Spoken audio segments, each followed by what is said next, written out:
Olá, eu espero que você esteja bem. Estamos começando o programa em até 10 minutos com a barbearia do Lalá. Programa esse que falamos dos assuntos diversos da nossa localidade, do Alto da Conquista. 12º programa, alusente a qual nós vamos falar hoje sobre o Dia da Independência do Brasil e também o Dia do Barbeiro. Vou falar um pouquinho sobre o barbeiro hoje. Entrevista de hoje com o professor Alcides Avelino. Prazer, professor Alcides. Prazer, moço. Boa noite a todos. Boa noite. Boa noite. Quero agradecer ao Wilson, ao Lalá, a toda a equipe do programa em até 10 minutos, pelo convite para nós estarmos aqui essa noite, falando um pouquinho sobre a independência do Brasil, né? Na verdade, estamos celebrando esse ano, 2020, 198 anos da independência do Brasil. 198 anos. 198 Então, professor Alcides Avelino Júnior, professor de História, licenciado em História, não é isso, professor? Pela FUNESO, Fundação de Ensino Superior de Olinda, é isso? Eu tive na sua colação de grau e tive na festa lá, né? Momentos felizes, né? Estivemos lá comemorando uma bênção. Também tem uma especialidade, né? Uma pós-graduação em História da África. Acho que no dia da consciência negra, né? Não esse ano, Alcides, porque esse ano está um pouco apertadinho, porque a gente vai ter eleição, mas ano que vem, se Deus quiser, a gente vai falar um pouco sobre a cultura africana. O senhor topa? Com certeza, pode estar comigo. Pronto. Licenciado pelo Centro Internacional de Ensino, a UNINTER, não é isso? É assim, professor? Isso. Pronto.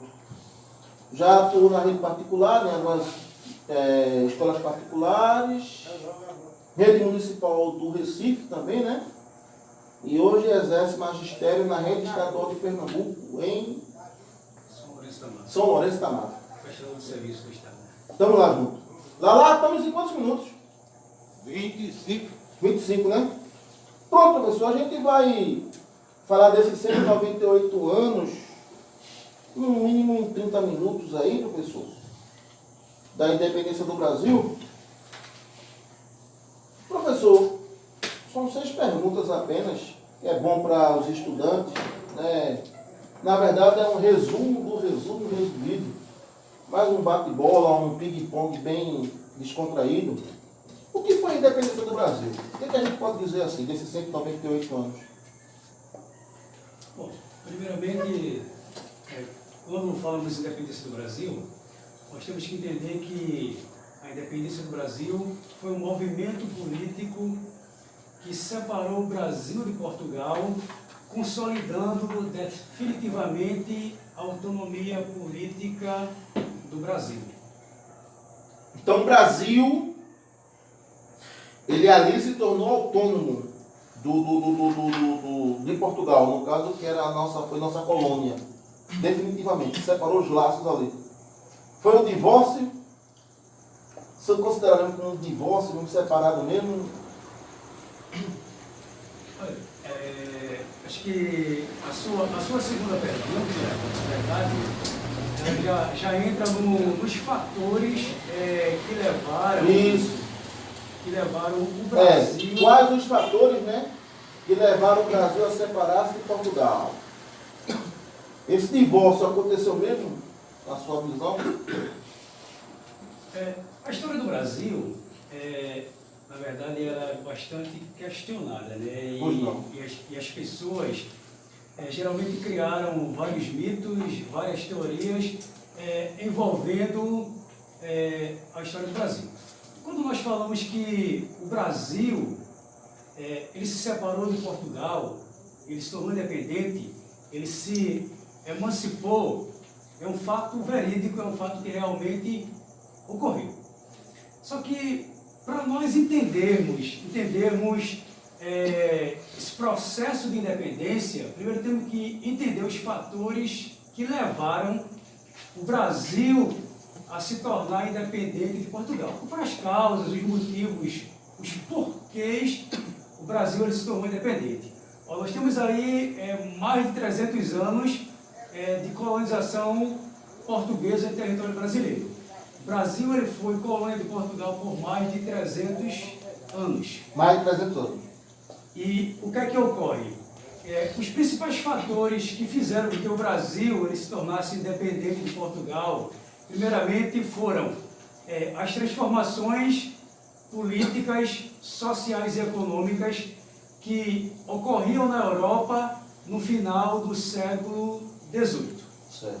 Segundo, você tem aí a crise do sistema colonial na Europa. Terceiro, você tem aí a vinda da família real portuguesa para o Brasil. Quarto, você tem a atuação da imprensa.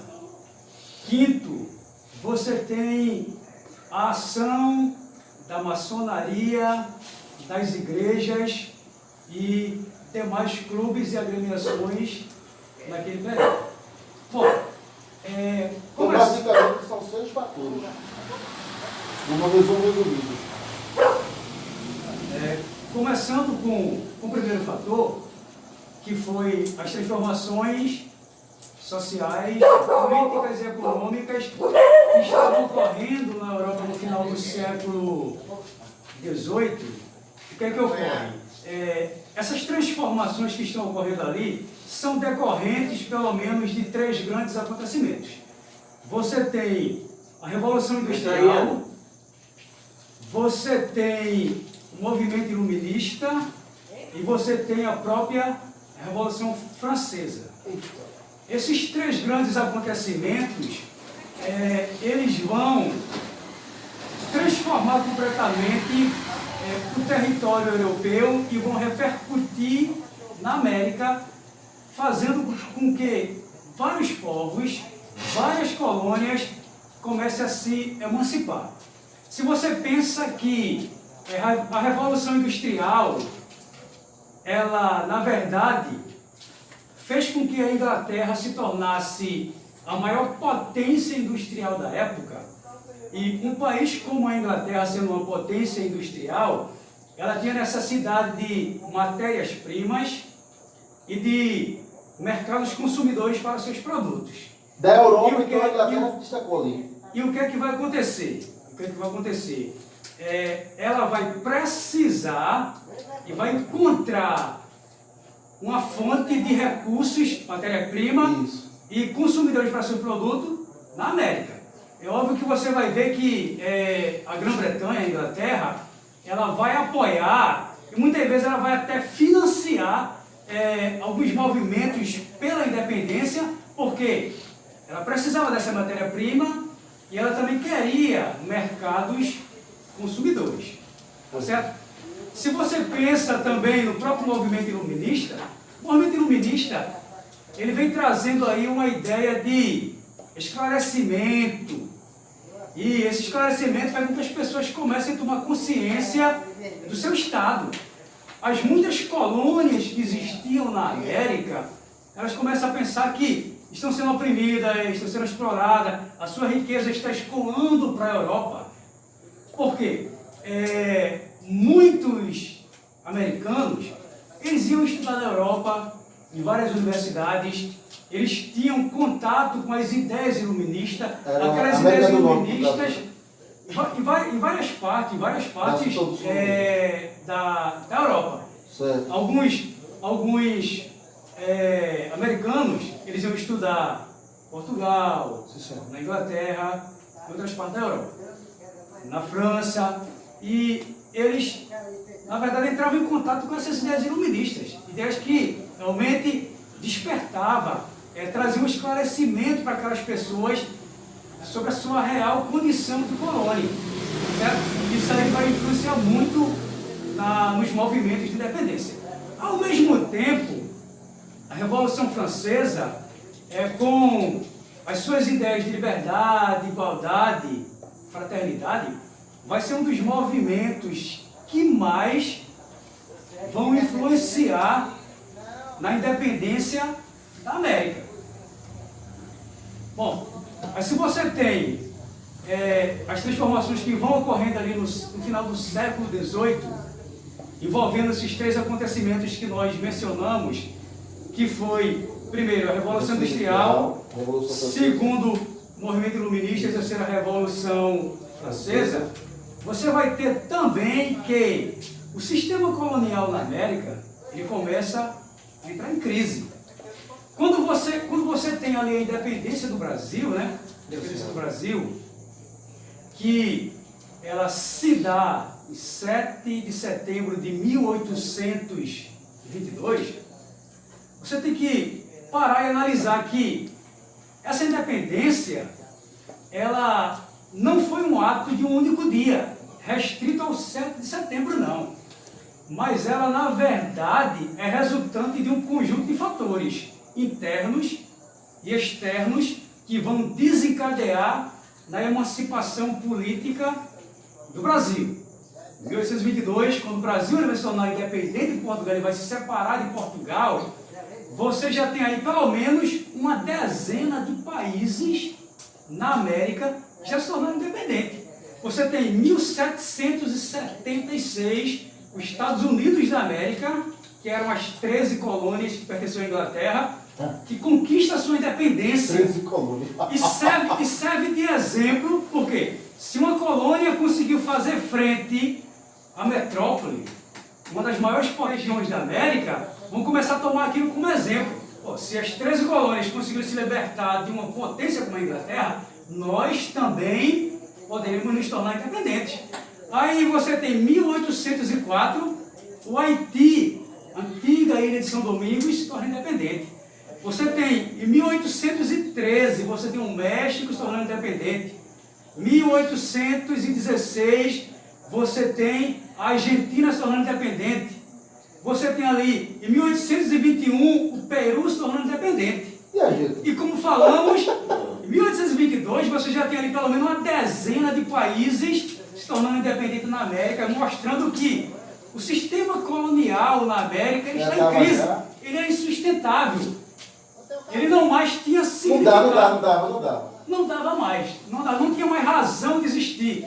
Não tinha mais razão de, em pleno século XIX, tem essa coisa aí, né? Você ficar mantendo colônias, você ficar explorando povos na América. Isso. Pau. Ô, professor, e o segundo fator, você vai falar? Porque o primeiro foi a transformação social. O segundo falou foi esse que acabamos de falar. Qual foi? A crise do sistema Segundo. Crise do sistema colonial. Na O América. terceiro. Aí você vai ter aí... Olha aí, estudante. Você vai ter aí a vinda da família real portuguesa para o Brasil. Dom João VI. Eita, como é que ele fez? Dom João VI, que ainda não era o Dom João VI, ele era o Dom João, ele era o príncipe regente, tá certo?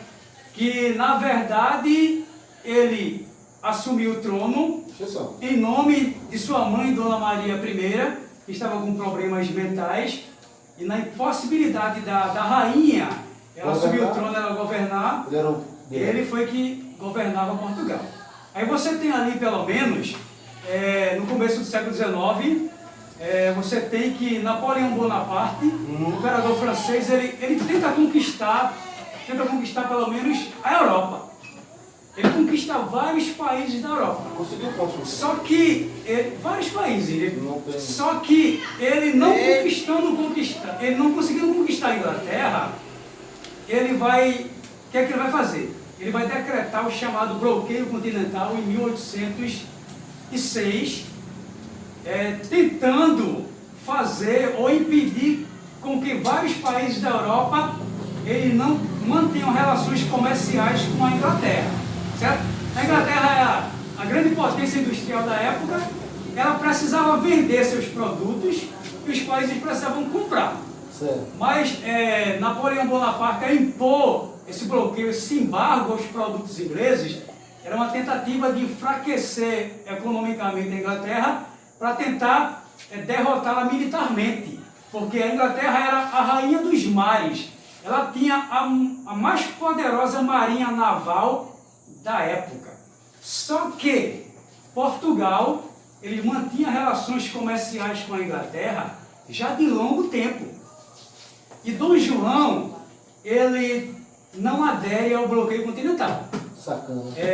O imperador Napoleão Bonaparte, ele quer uma decisão do Dom João. Ele quer que ele se resolva.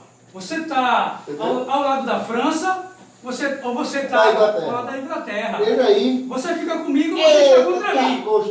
Mas o camarada, ele era muito esperto, ele era um brasileiro. Um super estrategista. E ele procurou ganhar tempo e ficar neutro. Ele não queria se dispor com o poderoso Napoleão Bonaparte, ele também não queria perder o mas ele não queria se dispor com a Inglaterra, porque não tinha relações comerciais fazia tempo. Menino bom. Bom, o que é que ocorre?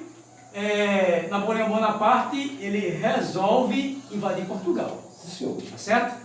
E no finalzinho de 1807, escoltado pela marinha inglesa, a família real portuguesa, na verdade, foge para o Brasil, tá certo?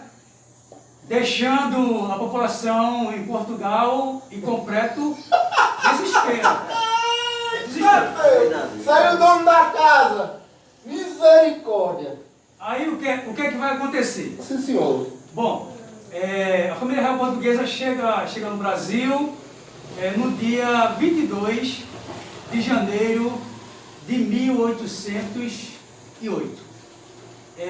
Essa vinda da família real portuguesa para o Brasil, na verdade, vai criar um ambiente propício para a independência do país.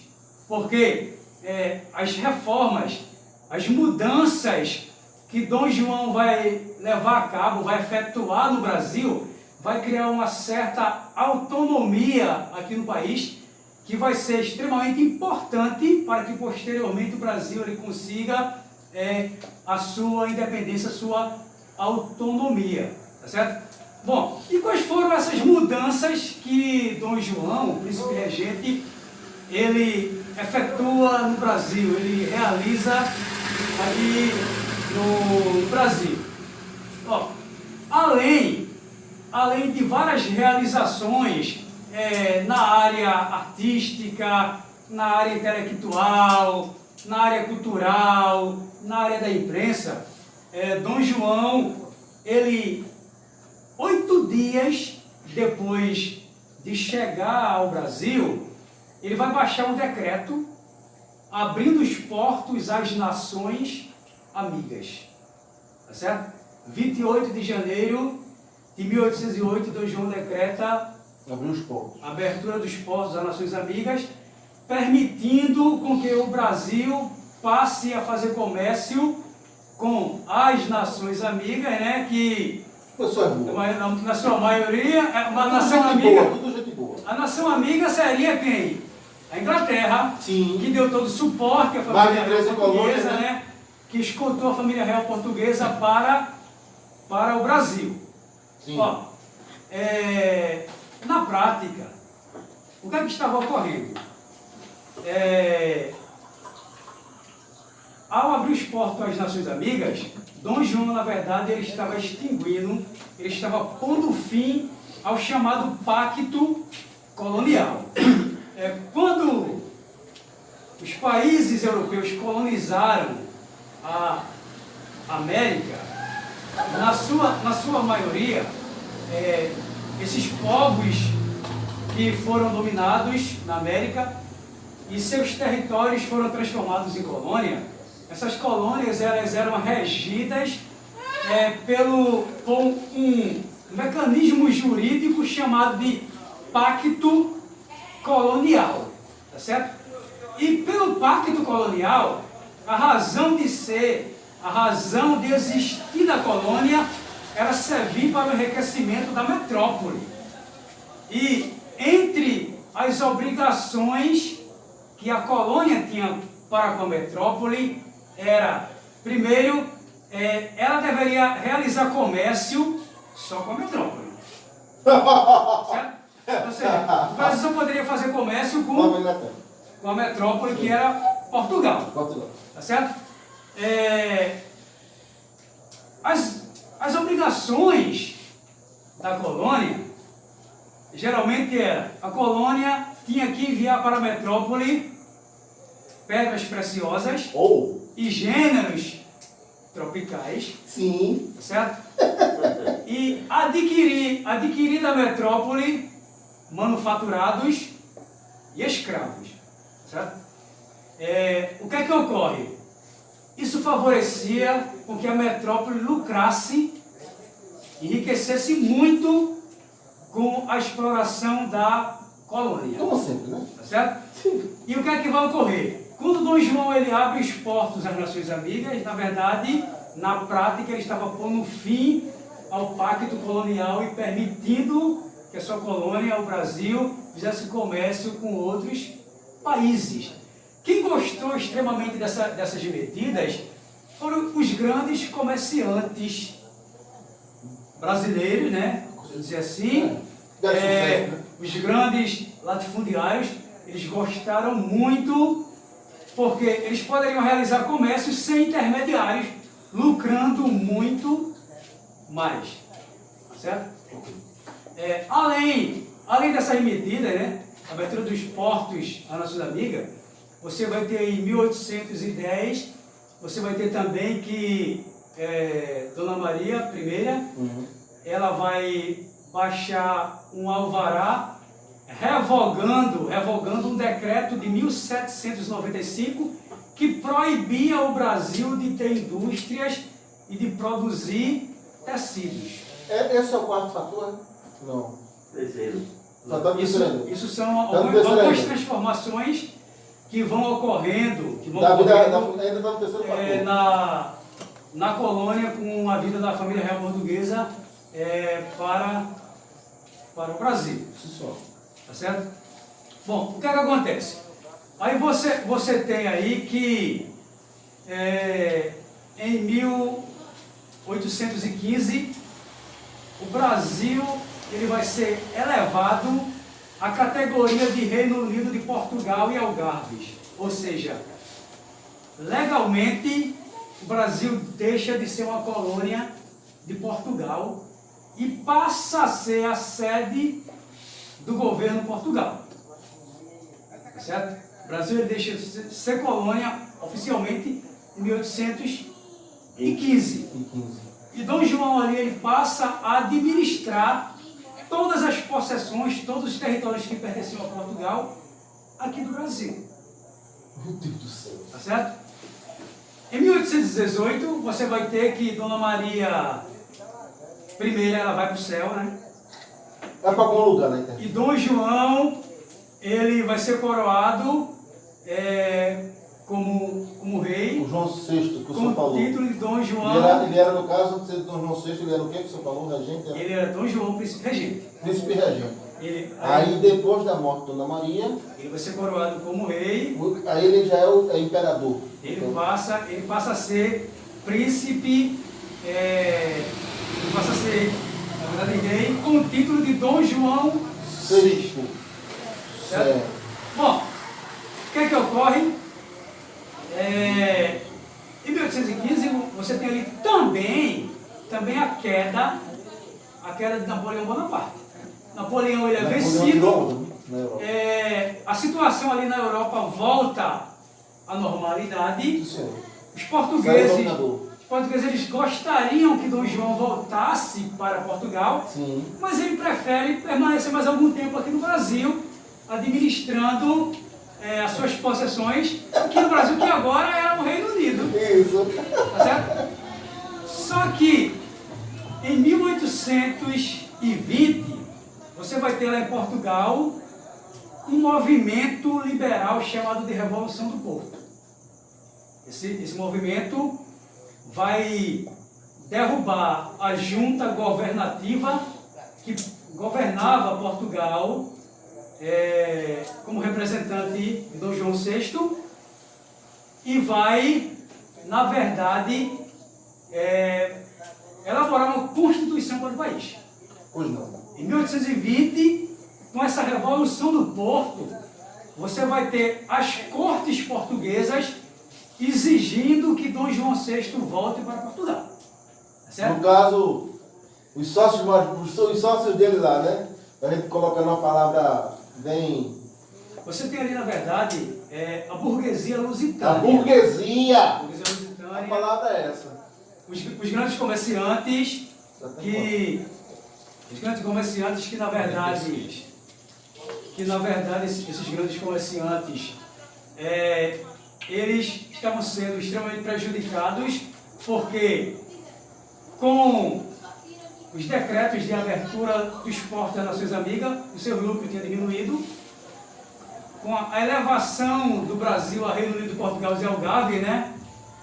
Eles também sentiram mais ainda esse prejuízo e eles exigiam que Dom João VI voltasse para Portugal e que o Brasil voltasse à situação de colônia.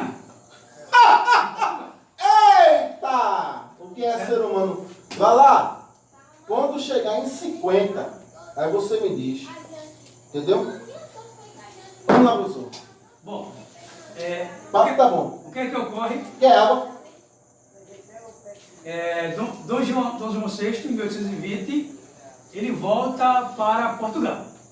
Mas antes dele ir embora, ele deixa Dom Pedro, Sim, seu filho, como príncipe regente, e dá um conselho para o seu filho. Qual é o conselho? Ele diz: Pedro, se o Brasil se separar, Sim. que antes seja para ti, que há de me respeitar, de que para alguns aventureiros. E ele volta para Portugal. Aí Pedrinho ficou feliz da vida. Uma herança dessa? Prossiga. Só que as cortes portuguesas, elas pressionavam Dom João para recolonizar o Brasil, para o Brasil voltar a ser colônia. Ele anular o decreto que elevava o Brasil à condição de Reino Unido, Portugal e Algarve. Tá certo? E o que é que ocorre? Você vai ter aí pelo menos alguns deputados brasileiros, 50 deputados aqui no Brasil, que eles vão a Portugal para tentar negociar, para tentar fechar um acordo com as cortes portuguesas para criar uma monarquia, na verdade, uma monarquia dupla, tá certo? Ou seja, que houvesse dois regentes, um regente do Brasil e um regente de Portugal, governando. E o que é que ocorre? As cortes portuguesas não aceitavam. E nos últimos meses de 1821, você vai ter aí pelo menos os deputados brasileiros, alguns que foram ofendidos, hostilizados e até agredidos, participando lá nas reuniões nas cortes portuguesas, eles vendo que não havia um acordo que atendesse os interesses do Brasil, eles resolveram voltar para o Brasil. Agregando esse pensamento seu, professor, veio aqui na minha mente agora, mas o egoísmo é uma porcaria, né? Os caras segurando mesmo para que a coisa não andasse. Aí você vê o seguinte, eles abandonam a Assembleia Constituinte, só para a gente tentar fechar, eles abandonam a Assembleia Constituinte e voltam para o Brasil. Certo. Alguns até, na verdade, fugidos. Mais 5 minutos. Fugidos, né? A hora tá boa. Eles voltam para o Brasil. Em outubro de 1821, chega ao Brasil um decreto das cortes portuguesas exigindo que Dom Pedro, tá certo? Que ainda não é o primeiro, ele também retorne a Portugal. Eita! Dom Pedro. Ação da cebola, meu. Vamos lá, professor. Dom Pedro, ele procura ganhar tempo, né? Enquanto pôde. No meio de campo ali, né? Tá certo? Marcianos. Aí o que é que você tem? Esse conflito de interesses envolvendo Brasil e Portugal vai fazer com que a imprensa brasileira, a imprensa nascente, uma imprensa nova, ela comece a se posicionar favorável à separação do Brasil e Portugal. Ó, quando Dom João ele chega ao Brasil, em 1808, entre as mudanças que ele fez, que nós já mencionamos, ele cria a imprensa régia. É um jornal, né, que vai divulgar as notícias do reino, é um jornal muito a favor do governo, é um jornal para falar bem do governo. É aquilo que se tem hoje, né? Tá certo? Uma imprensa partidarista. Aí, o que é que ocorre? Só que é o seguinte, a partir de 1821, com todo esse conflito envolvendo Brasil e Portugal, vai surgir vários periódicos, vários jornais que vão pregar essa separação do Brasil de Portugal. Você tem pelo menos aí um jornal sediado em Londres, mas que é um jornal brasileiro, que é o Correio Brasiliense. Era um jornal que pregava com todo fervor a separação do Brasil de Portugal. Foi em Londres que começou? Ele era um jornal brasileiro, pertencente a um brasileiro que ele na verdade editava suas edições e essas edições eram distribuídas clandestinamente no Brasil. Tá vendo, Paulo? Tá certo? E você vai ter o seguinte, você também vai ter jornais como o Conciliador do Reino, que na verdade vai querer fazer um meio termo, tentando conciliar interesses de portugueses e brasileiros, mas vai também querer a separação. A história sempre se repete. E você tem também, Só vamos atores. você tem um jornal chamado Reverbero Constitucional, que vai também pregar essa separação. Então você tem a imprensa ela se posicionando favorável à separação. Tem aqueles que eram favoráveis à separação, tinha aqueles que não queriam que separasse e tinha aqueles que ficavam no meio termo. O senhor deu 3 exemplos aí. Na verdade é um jogo de interesse. Né? Isso. Certo? As coisas sempre se repetem, isso. Aí, Prossiga. o que é que ocorre? Você vai ter também aí a ação da maçonaria, Sim. das igrejas e de alguns clubes que, na verdade, vão ser centros de divulgação, disseminação de ideias liberais, né? E entre elas, ideias emancipacionistas, que previa a separação do Brasil de Portugal. Principalmente a maçonaria, tá certo? O que é que ocorre? Muitos intelectuais, né, que faziam parte ali da maçonaria, ali nos centros, nas lojas maçônicas, eles vão aí pregar essa separação. E você vai ter aí um dos principais nomes do movimento pró-separação, que é o José Bonifácio, conhecido como patriarca da independência. E, na verdade, ele era maçom. Ele cria, em 1822, uma loja maçônica chamada de O Apostolado.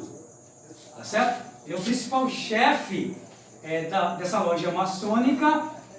E, na verdade, Dom Pedro, ele vai passar a fazer parte também da loja maçônica, e ele vai ser agraciado com o título de Arconte Rei.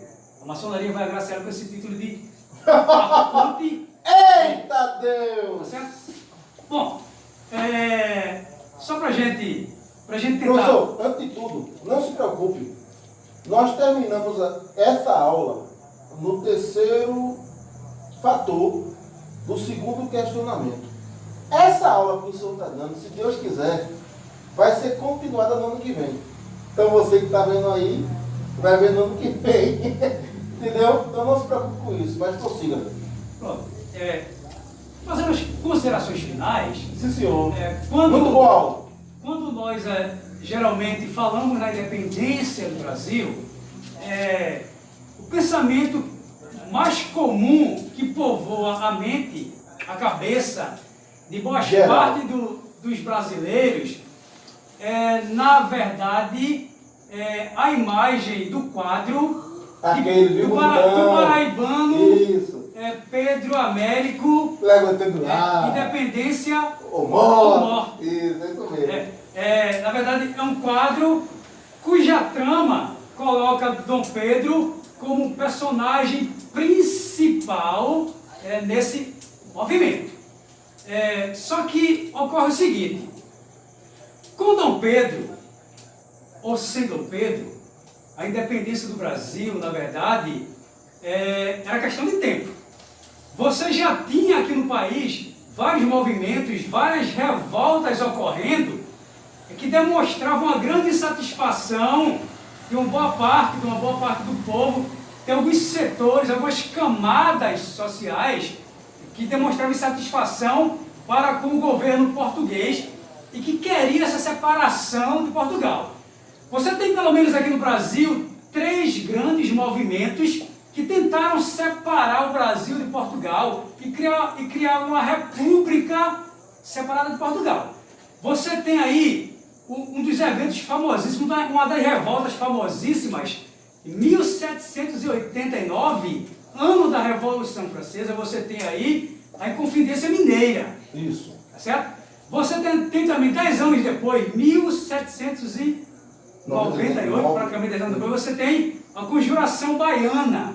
E você tem também, em 1817, você tem a chamada Revolução Pernambucana, que eram movimentos que tentaram separar o Brasil de Portugal, criando uma república independente.